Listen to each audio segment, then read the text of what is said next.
So the problem here is the intel folks that have all the hard data, the classified material, the high resolution 4K satellite photographs, and I've talked to a number of people that have personally seen them, some of which have gone on camera. There's just nothing in it for them to share that with the general public.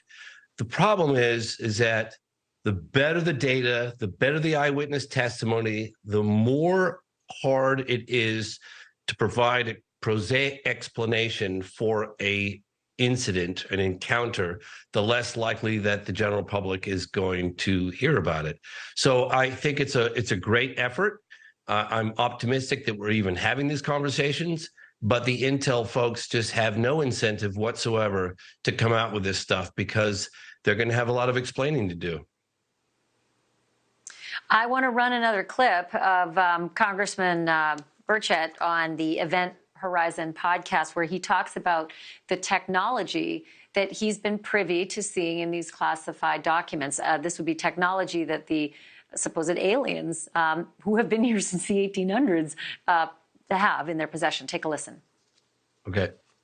If they have this kind of technology, then, I mean, I've said this before, they could turn us into a charcoal briquette. If they can travel light years or at the speeds that we've seen and defy physics as we know it, fly underwater, don't show a heat trail, things like that, then we are vastly, we're out of our league. We couldn't handle it. We couldn't fight them off what we wanted to. Yeah, okay, James, that scares me. Should it scare other people? No.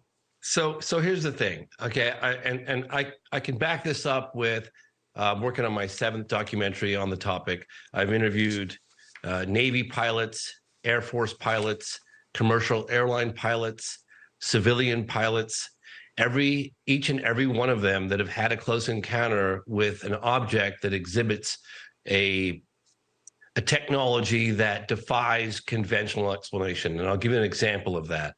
That is an object that doesn't have any wings, that doesn't have any tail, that doesn't have any visible means of propulsion, that doesn't have any exhaust vents, that can go from a standstill to out of sight in the blink of an eye, do a right angle turns at high speeds, all of this without creating a sonic boom, without any air disturbance.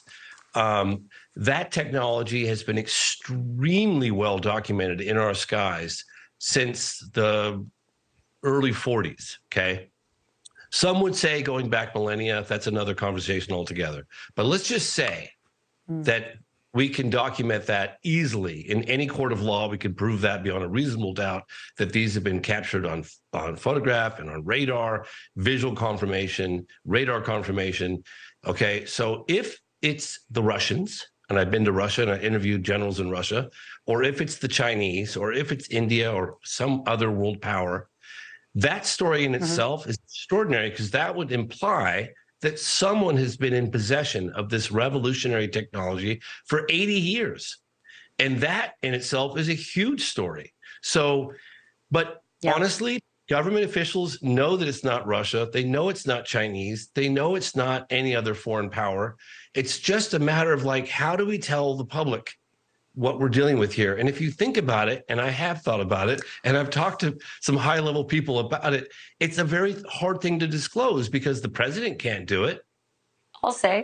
Well, hopefully, I have to cut it off there only because I got another segment coming. But hopefully these hearings that are, supposed to be scheduled are going to enlighten us a lot more. And you and I are going to have a continued conversation on this.